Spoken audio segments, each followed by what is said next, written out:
Let us not forget everything that happens is by the will of Allah. It's time to unite and stand, and we will be the best amongst men. It's not time to be extreme or the unthinkable, but to stand together as one. To Sunnah followers streaming every day, various platforms. Trust me, you'll find a way. Sunnah followers.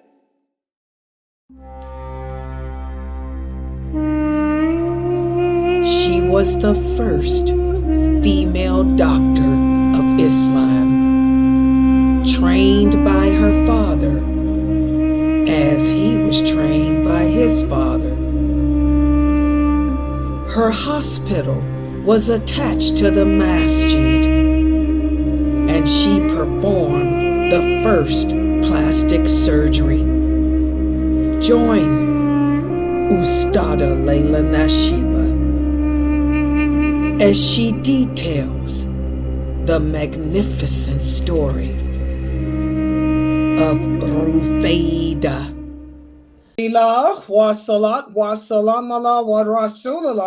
Welcome to our series entitled Heroines of Islam.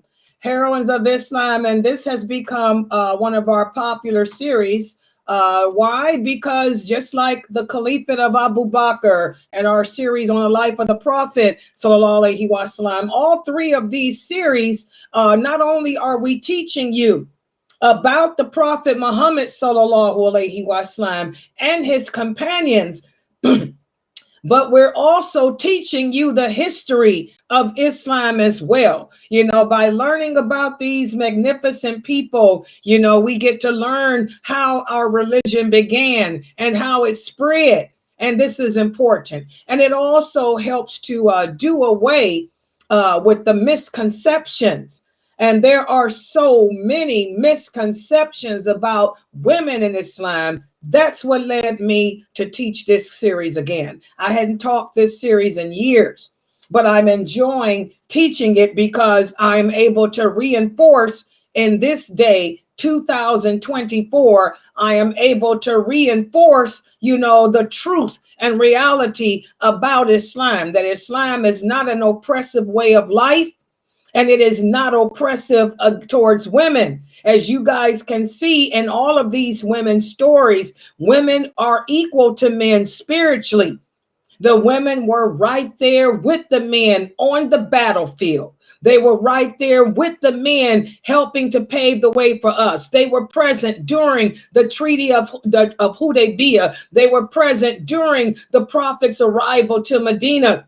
There is not one instance in the history of Islam that women did not take visible parts. And that's important because we're living in an era in which people are telling the Muslim women that they're supposed to be invisible. No, we can be invincible, but not invisible, because these women were never invisible. Subhanallah. And tonight's story is of such a woman who was not invisible. Her name is a name known in history. Her name is Rufaydah al Aslamiyah. Who was she?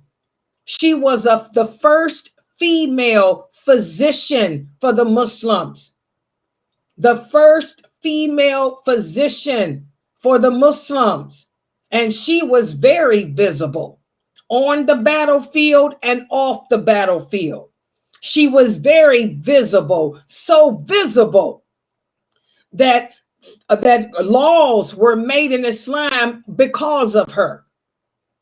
So without any ado, let me put on the PowerPoint so we can go over this short. And her story is short, but even though her story is short, it's very powerful.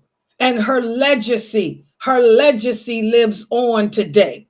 So let me put take down all the scenery that I have so as you guys can take screenshots. And I want to remind everyone, please take screenshots of my class, of my PowerPoints, so that way you can review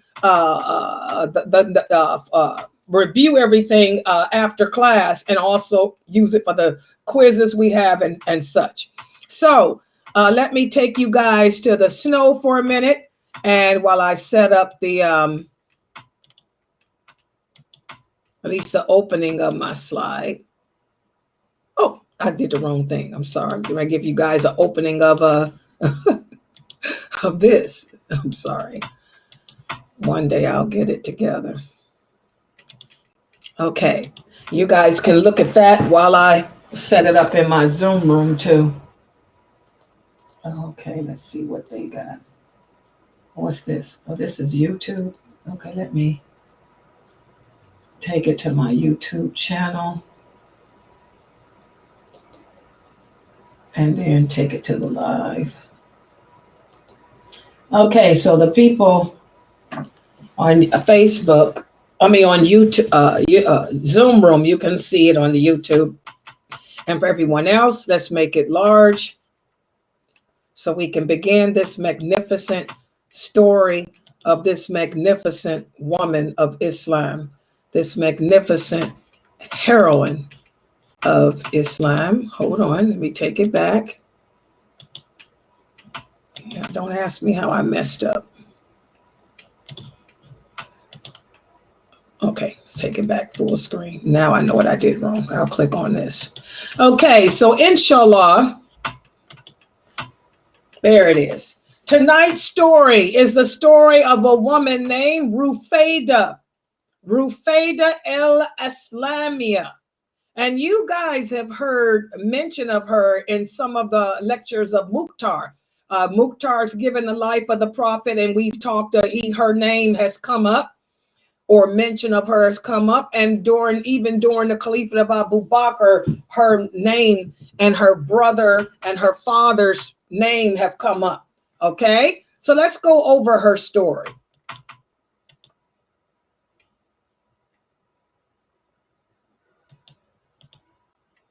Rufaydah. Oftentimes when people hear her name, they think about what's known as Rufaydah's tent. Rufaydah's tent. This is referred to Rufaydah's tent. It appeared with the Battle of the Trench, but it was before the Trench Battle too, as I'm going to talk about today. But what happened was on the day of the Battle of the Trench, Mu'adh, who was the messenger of the Prophet sent to teach the people in Medina about Islam, Mu'adh was struck with a spear in his vein of his arm, and it turned into a bad wound. And when it happened, the Prophet said, take him and let him stay in Rufaydah's tent in the masjid until I return. Let me explain this. When the Prophet sallallahu alaihi wasallam moved to Medina from Mecca, the first thing the Muslims did was build the mosque. And after they constructed the mosque, they then constructed the apartments of the Prophet. Back then, he was married to Sauda and Aisha radiallahu anha. So he made three apartments. Three apartments were attached to the mosque. The apartment that was the house of Sauda, the apartment that was the house of Aisha, and the third apartment was the house for his other children. And on the other side of the mosque, they also built a hospital. A hospital. A lot of Muslims are not aware of that. But attached to the mosque was not only the homes of the Prophet's wives, but also the hospital that the Muslims went to for care. Remember, our Prophet Muhammad stressed the importance of seeking medical attention when you're sick. And the reason why they built that hospital was because when they migrated, when the Quraysh migrated from Mecca to Medina, the change in climate was so different that many of the companions got sick. Remember, Abu Bakr was seriously sick. So was Bilal. And Aisha would go to visit them. So what happened was, since the people were getting sick, they had no place to care for the sick. A little tent wasn't enough. So the Prophet ordered that a hospital be built too and attached to the mosque. And they did. And inside that building, they would put tents up to treat the sick in. So when Aisha, radiallahu anha, when you read the hadith in Bukhari, that she went to visit her father when he was ill and Bilal was laying in a cot next to him, they were in the same tent. And who was the person treating them? The person treating them was a man named Asad al Aslamiyah. He was a physician, and his daughter, Rufaydah. Okay? Rufaydah, she was among the first people in Medina to accept Islam. And she came from the tribe of Aslam, which was one of the branches of the Khazraj tribal federation in Medina. Her father's name was Saud al-Aslami. I think you guys heard Mukhtar mention her brother today, Aslami. When y'all hear the name al-Aslami, that's her family. That's her brother. This is her father. Her brother was killed during the Battle of the Gardens. Okay? Rufaydah's father was Saud al-Aslami, and he was a doctor. And he also taught Rufaydah the medical science too. Now, back in these days, in the 6th and 7th and 8th century, women worked in the medical field, okay? But they worked as doctors. However, when it was time for surgery, the men did the amputations. So Rufaydah's father trained her to be a physician just like him. This was something passed on by their family. He was a physician. His father was a physician, and his father was a physician. That's how it went. So Rufaydah, at a very young age, was trained in the art of medicine, and she devoted herself to nursing and taking care of sick people. And she replaced her father and became an expert physician. Remember, I told you guys, back in the 6th, 7th, 8th century, it was common to bury the female baby alive. Not just the Arabs. The Vikings did it. The Romans did it. The Greeks, the Persians, the Egyptians, the Europeans. They only allowed so many girls to be born. The girls that they kept alive, they were either trained to use a sword, because a woman could not survive during those ages. The medieval dark ages were the worst part of history of mankind. A woman had to be trained with a sword. And for those women that couldn't work a sword good, what were they trained in? The art of poison. The art of poison. The art of poison. Well, with the Arabs, all the women that were allowed to live were trained to work a sword. And Rufaydah was amongst the ones, because of who her family was. She not only could wield a sword, but she also was trained in medicine and poison too. She knew how to concoct poison too, but she was a physician. Okay, her father trained her to become a physician. And again, back in those days, the women didn't do the surgeries and amputations. Instead, they would assist. Rufaydah practiced her skills in the hospital, in the field. What would happen is back in the 6th, 7th, 8th century, even with the Europeans, if you guys watch those movies about Arthur, King Arthur, or even if you guys watch that show on TV, Wheel of Time or whatever, back in that era, whenever there was a battle, there was always a company assigned to the medicine to treat the wounded, and they would set tents up on the battlefield. The tent would be where the wounded would be carried to be cared for. Well, that's what Rufaydah did.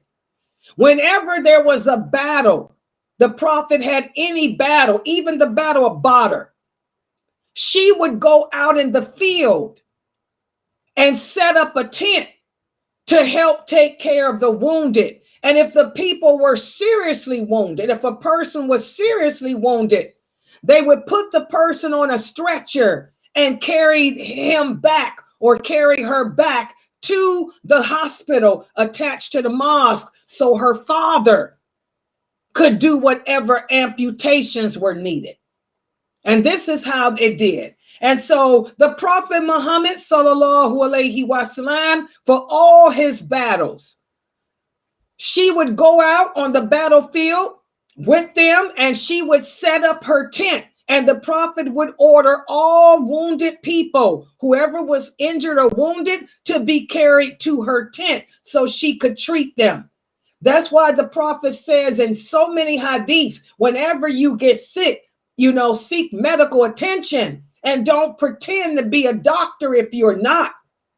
He said, anyone who pretends to be a doctor and you're not, and you treat a person and the person gets worse, you have the curse of Allah on you.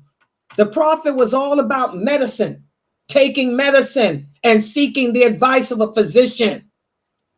It's also documented in the Islamic archives that Rufaydah provided care to the injured soldiers whenever they went out to fight, as well as providing shelter from the wind and the heat of the harsh desert for the dying. So if they would get hurt, they come to her tents, and she and her nurses, her team of nurses, would provide a wind and a shelter from the wind and the heat.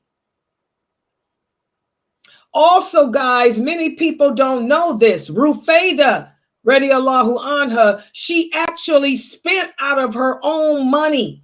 She paid for the medical services using her own money.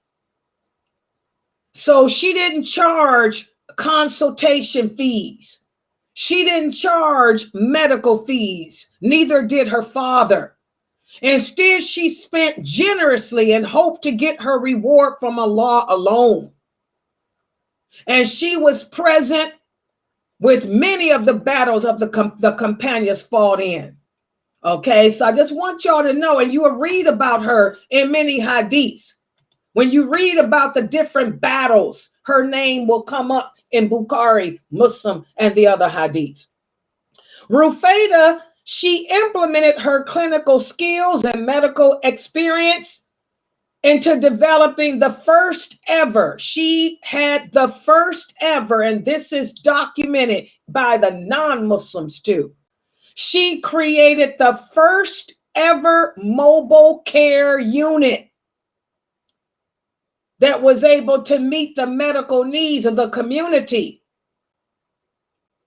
The scope of the majority of her work in her organized medical command consisted of hygiene and stabilization methods for the patients until they could be taken back to the hospital for more invasive medical procedures.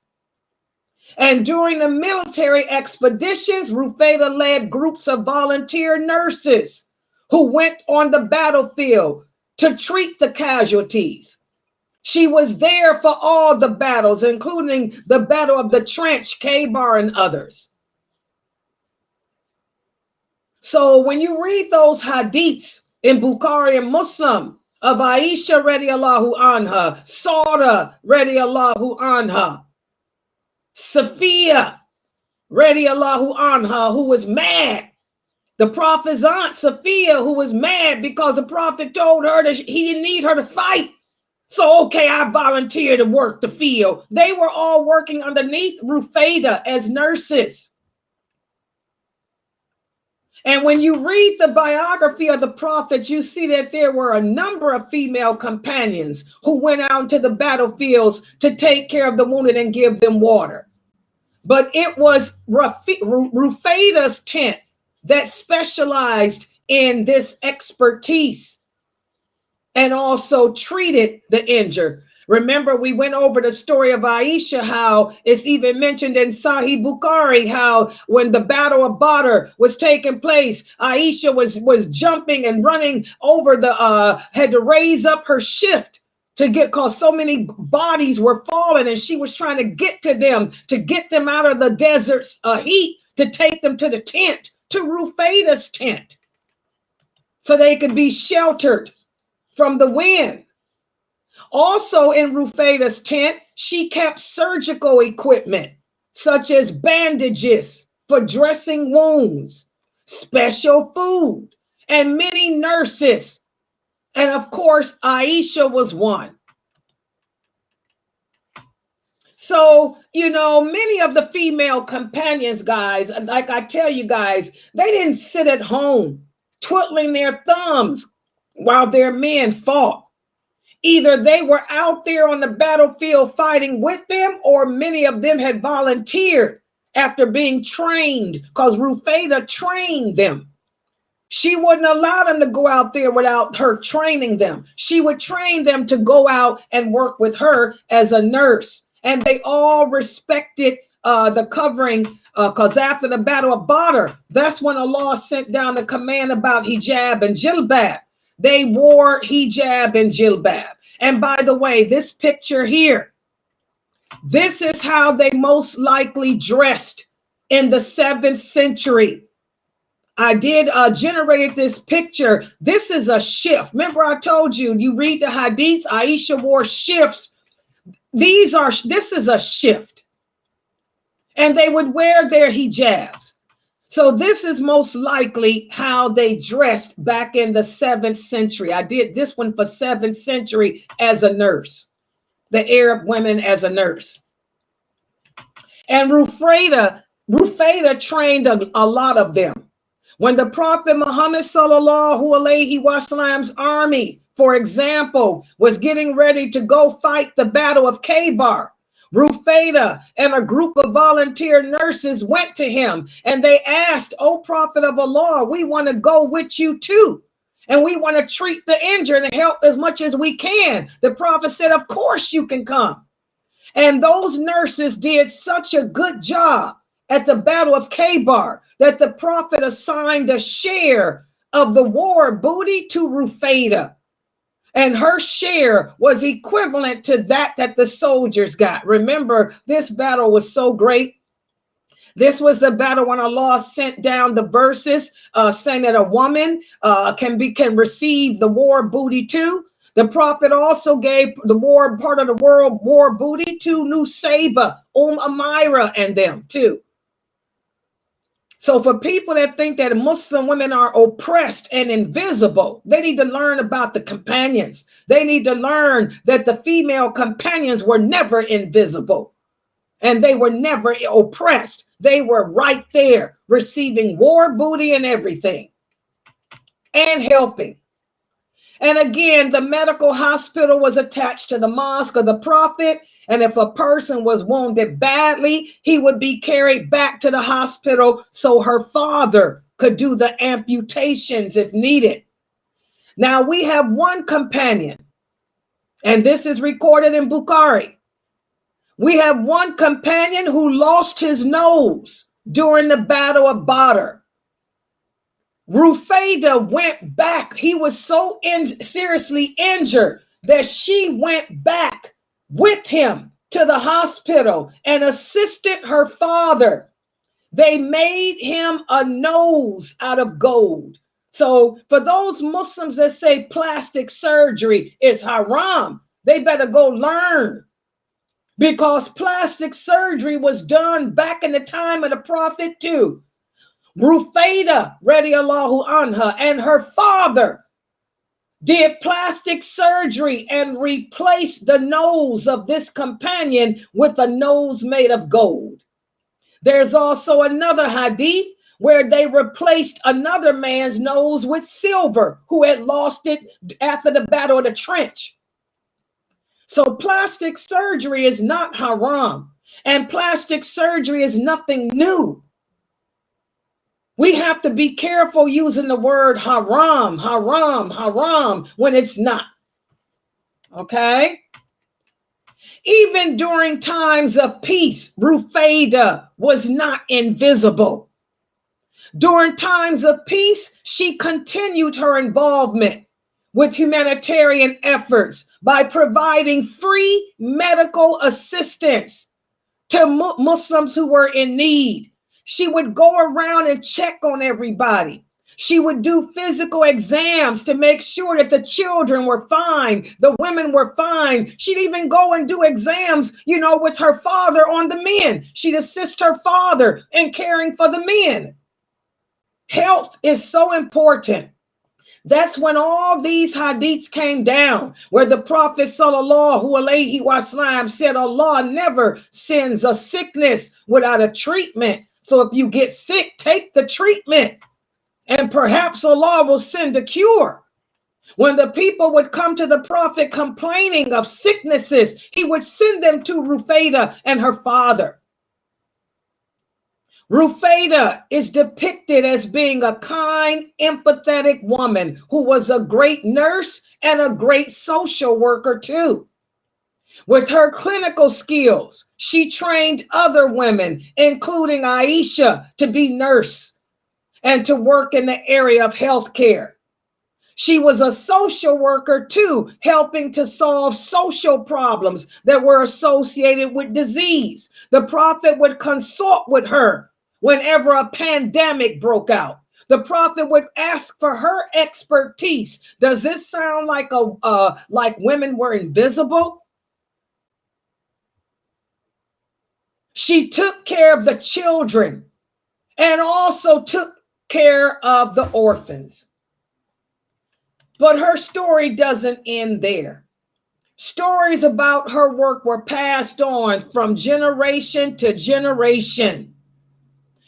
And even to this day, her name is well known in the Muslim world.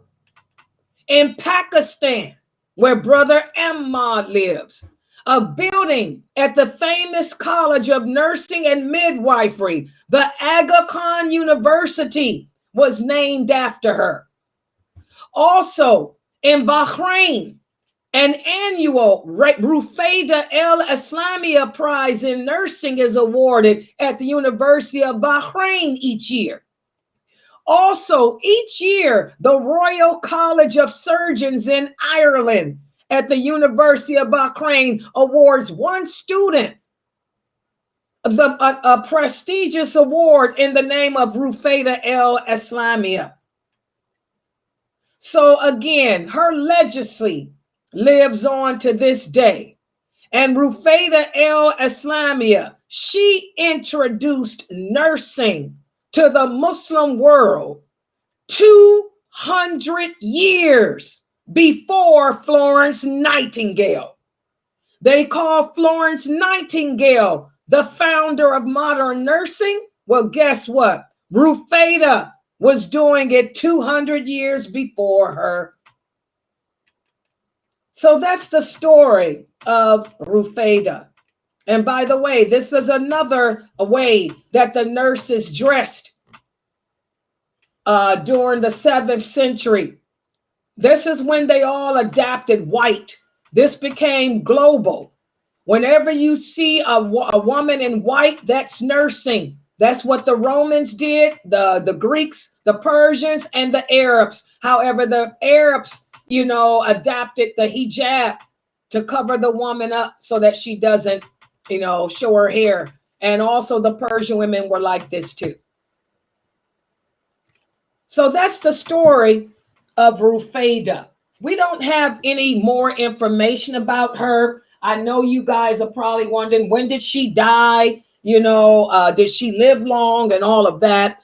There's nothing recorded in regards to her death. You know, all we know is her legacy. Her legacy lives on today. You know, they got a lot of hospitals named after her. I was told too that there's a hospital a clinic named after her in Abu Dhabi. So and they also have something named after her in Saudi Arabia too. So her legacy is great. All right. So I'm going to stop right here.